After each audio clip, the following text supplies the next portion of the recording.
বন্ধুরা, আজকে আমি আপনাদের জন্য বেগুনের এমন একটা নিরামিষ রেসিপি নিয়ে চলে এসেছি।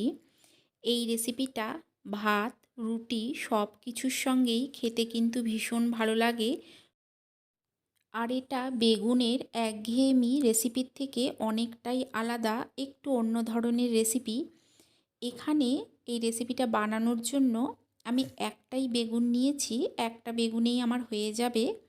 প্রথমেই বেগুনটাকে একদম পাতলা পাতলা করে গোল গোল করে কেটে নিতে হবে। সমস্ত বেগুনটাকে পাতলা করে গোল করে কেটে নিয়ে ঠিক এইভাবে যেরকম আলু ভাজা কাটা হয় সেই রকমভাবে বেগুনটাকে কেটে নিতে হবে। সমস্ত বেগুনটাকেই একদম সরু সরু করে আলু ভাজার মতো কেটে নেওয়ার চেষ্টা করবেন। প্রথমে ঠিক এই রকম গোল গোল করে পাতলা করে কেটে নেবেন। কেটে নিয়ে সমস্ত বেগুনগুলোকে একসঙ্গে নিয়ে নিতে হবে। একসঙ্গে নিয়ে একদম যেরকম আমরা আলু ভাজা কাটি ঠিক সেই রকমভাবেই সমস্ত বেগুনগুলোকে কেটে নিতে হবে। এই রেসিপিটা ভাত দিয়ে খেতে ভীষণ ভালো লাগে, তবে রুটি দিয়েও খেতে কিন্তু খুবই ভালো লাগে। দেখুন, সমস্ত বেগুনটাকে আমি গোল করে কেটে নিয়েছি। এখন সমস্ত বেগুনটাকেই আমি আলু ভাজার মতো করে একদম সরু সরু করে কেটে নেব। একটা বেগুন দিয়েই কিন্তু পুরো রেসিপিটা তৈরি হয়ে যাবে। সমস্ত বেগুনগুলোকে আলু ভাজার মতো কেটে নিয়ে আমি এটাকে একটা বাটিতে রেখে দেব। সমস্ত বেগুনটাকে বাটিতে নিয়ে ধুয়ে ভালো করে পরিষ্কার করে নিতে হবে। পরিষ্কার করে নিয়ে এতে দিয়ে দেব লবণ। এখানে দেখুন, আমি দিয়ে দিচ্ছি 1 চামচের মতো লবণ। লবণটাকে দিয়ে খুব ভালো করে বেগুনটাকে মেখে নিতে হবে। খুব ভালো করে বেগুনের গায়ে যাতে লবণটা ঢুকে যায় সেইভাবে বেগুনটাকে মাখতে হবে। বেগুনটাকে লবণের সঙ্গে মেখে নিয়ে আমি এটাকে ঢাকা দিয়ে আধ ঘন্টার মতো রেখে দেব।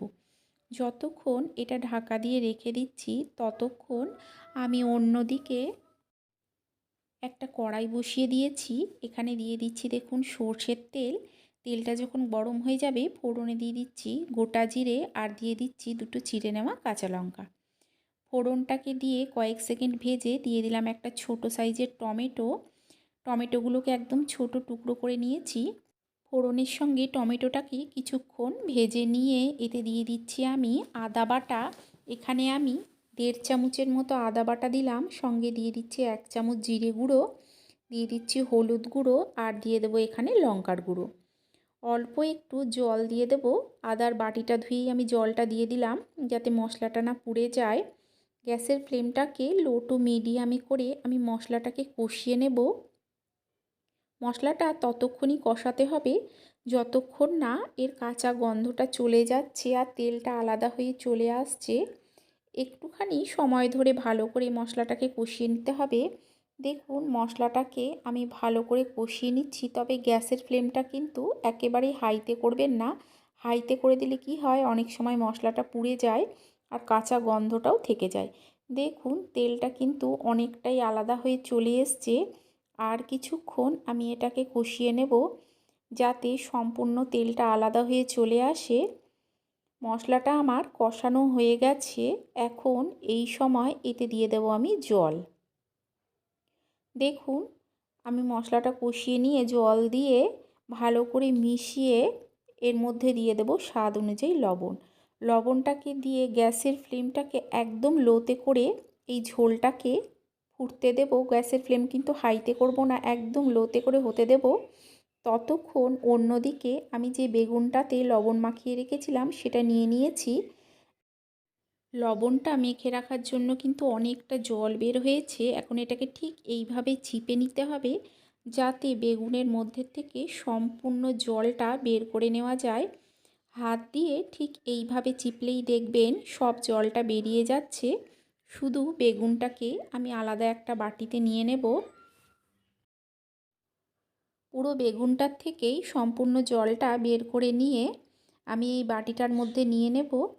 পুরো বেগুনটার থেকে জল বের করে নিয়ে হাতের সাহায্যে একটু ছড়িয়ে দিলাম। এখন এতে দিয়ে দেব খুব সামান্য একটু জিরে গুঁড়ো, আর এর সঙ্গে দিয়ে দেব আমি অল্প একটু হলুদ গুঁড়ো, আর দিয়ে দেব লঙ্কার গুঁড়ো, আর এর সঙ্গে দিয়ে দেব আমি সামান্য একটু হিং। হিঙের ফ্লেভার যদি কেউ অপছন্দ করেন সেক্ষেত্রে না দিলেও চলবে। যেহেতু নিরামিষ তাই আমি হিংটা দিলাম। ভালো করে মিশিয়ে নিতে হবে। মিশিয়ে নিয়ে এতে দিয়ে দিচ্ছি আমি বেসন। এখানে আমি 2 চামচের মতো বেসন দিলাম। বেসন দিয়ে প্রথমে ঠিক এইভাবে মেখে নিতে হবে। অল্প কিছুক্ষণ মেখে নিয়ে অল্প অল্প জল দিয়ে এটাকে আমি মেখে নেব। একবারে অনেকটা জল দিলে কি হয়, অনেক সময় পাতলা হয়ে যায়। দেখুন আমি এটাকে ঠিক এইভাবে মেখে নিচ্ছি। খুব ভালো করে মেখে নিতে হবে, তবে লক্ষ্য রাখতে হবে একদম যেন পাতলা না হয়ে যায়।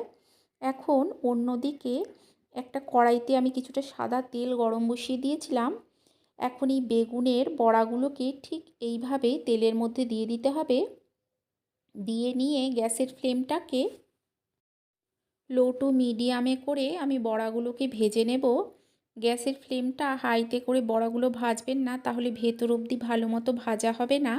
সমস্ত বড়াগুলোকেই আমি এই রকমভাবে ভেজে নেব। বেগুন দিয়ে আপনারা অনেক রকমের রেসিপি খেয়েছেন। এইভাবে যদি বেগুনের বড়া দিয়ে রেসিপিটা বানিয়ে খান, দেখবেন যে ভাতের সঙ্গে খেতে কিন্তু ভীষণ ভালো লাগে, তবে রুটি দিয়েও খেতে খুব ভালো লাগে। বেগুনের একঘেয়ে রেসিপির থেকে অনেকটাই কিন্তু আলাদা। সমস্ত বড়াগুলোকেই দেখুন আমি উল্টে দিচ্ছি। একটা পিঠ ভাজা হয়ে গেলে অন্য পিঠটাও উল্টে ভালো করে ভেজে নিতে হবে। বড়াগুলোকে চেষ্টা করবেন যেন একটু লাল করে ভালো করে ভাজা হয়। দেখুন উল্টে পাল্টে আমি সমস্ত বড়াগুলোকে ভেজে নিচ্ছি। এগুলো আমার ভাজা হয়ে গেছে। এখন সমস্ত বড়াগুলোকে আমি তুলে নেব। তুলে নিয়ে যে বাদবাকি বেগুনের ব্যাটারটা আছে তার থেকে আর সমস্ত যে বড়াগুলো সেগুলোও আমি ভেজে নেব। এই বড়াগুলো কিন্তু শুধু কিংবা ডাল ভাতের সঙ্গেও খেতে ভীষণ ভালো লাগে।